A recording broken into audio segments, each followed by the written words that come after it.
talking to us. No worries. Tell me a bit how is the process of transitioning from postdoc to starting a new lab there in Australia? Can you share this with us? Yeah, I think the process, it's not linear, and it's very different for each individual in a way, I think, really. And different people take different lengths of time to achieve that transition. So in Australia, most medical research is funded by the National Health and Medical Research Council of Australia. People who do hypertension research can also have funding from the Heart Foundation that funds their position, or it's a fellowship essentially, for different lengths of time.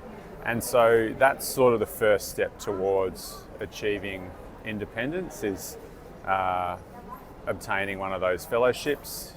So different years post PhD. So once you've got your PhD, you can start applying for those fellowship schemes. So these fellowships you apply when you start your postdoc, and then once you get it, you are kind of ready to start your new lab, or is the first step to start your new lab? Is that? No, so yeah, for me, I guess the way that I was applying for the Heart Foundation fellowships, and that was within the lab that I was with Professor James Sharma in Tasmania. And so that was continuing work from his program as a postdoctoral fellow, but that funding allowed me to have secure employment, so then any project funding could go towards the projects. But then other people may have their own program that they've developed at that level, but I think maybe for a lot of people it takes, or certainly in my circumstance, it took longer to start developing my own program and independent ideas.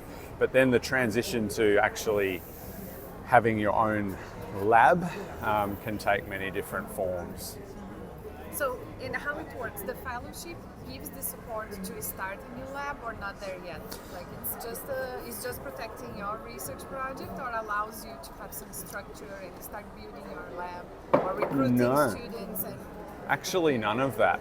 The fellowship provides the salary, and some fellowships, once you get past the sort of initial ones, will give you a small amount of support for research, in the order of, it's not small, but $50,000 a year, which could help you recruit a PhD student or buy a small amount of equipment. But to actually establish a big group, it could be a bit challenging with that amount of money, and you certainly can't fund a lot of much in the way of projects with that much funding. But you are allowed to apply for grants at this stage?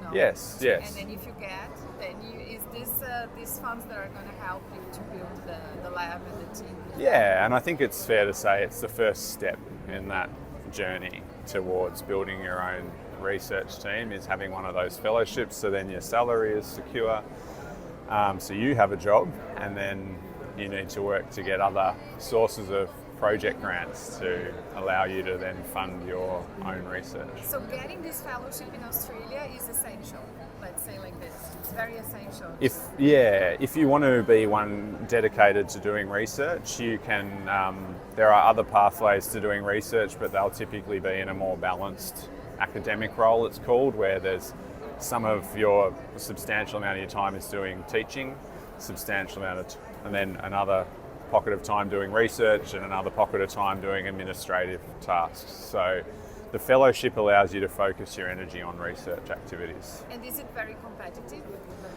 Yeah, it is. So I don't know the Heart Foundation statistics for the success rates, but in the government funded fellowships, the success rates are anywhere between about 8% and I think it's about 17%. So as a junior researcher, there's a little bit more chance of success, but moving through the years, as you become more senior, it becomes more challenging. Okay. And during this process, did you have the support of a mentor that was guiding you or helping you through the process? Yeah, so my supervisor, who I know isn't necessarily, doesn't mean it's a mentor, was very supportive through that process, and assisting in, you know, reviewing and the ideas, and especially the first, you know, the Heart Foundation, the initial postdoctoral fellowship where it was a lot of his program. And in terms of mentors, I did have some external mentors who I sought advice from to maybe bounce ideas off or seek guidance on different aspects of the process to get some ideas from different perspectives, and particularly outside my clinical research area. So I had a laboratory science mentor, so good to have different points of view.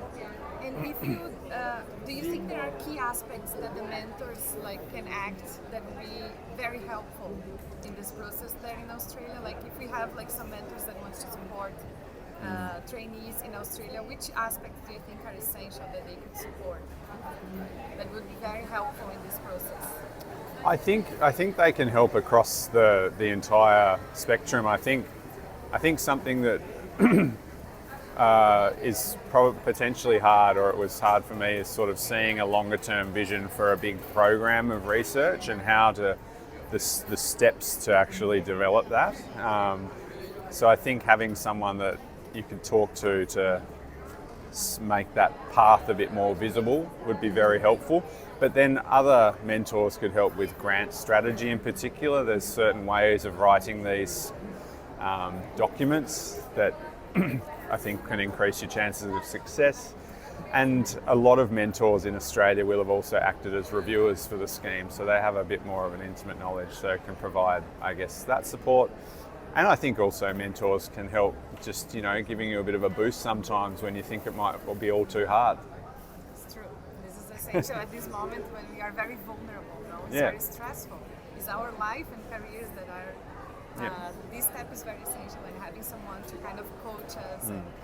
And the other thing probably I would say is mentors outside your direct field. So I think more and more starting to talk to clinicians who have a different set of skills and a different view of things, and also whether it's people from industry or other areas of science. I think I'm learning a lot at the moment from people in all sorts of fields outside of my own, and starting to really understand how important it is for us to collaborate broadly.